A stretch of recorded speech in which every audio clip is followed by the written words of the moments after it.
यदि बहुमत पुगेन भने हामीले पनि सरकारमा थप गर्छौं। 184 चाहिन्छ, 187 पुर्याउँछौं। प्रदेश संरचना तत्काल खारेज गरियोस्। यो सरकारले त्यो नीति अगाडि बढाओस्।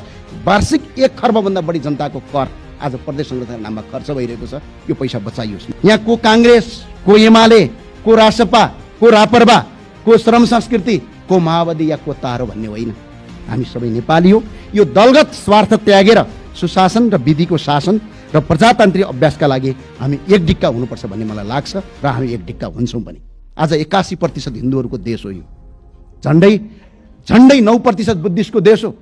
3% भन्दा बढी किराँत र 5% मुसलमानहरूको देश हो यो। हिन्दू बुद्ध किराँत सहितको वैदिक सनातन हिन्दू अधिराज्य नेपालको संविधानको तपाईको धारा 4 धर्म निरपेक्षता होइन, धर्म सापेक्षता नेपाल गरियोस्, हिन्दू अधिराज्य घोषणा गरियोस्। र यो सरकार केवल सत्ता सञ्चालन गर्ने संयन्त्र मात्र नभई जनताको आशा, भरोसा र भविष्यको दियो बनोस्। त्यो दियो कहिल्यै डढेलोमा परिणत नहोस्। यदि त्यो दियो डढेलो बन्न खोज्छ, यदि कोसिस गर्छ भने यक्का रहोस्।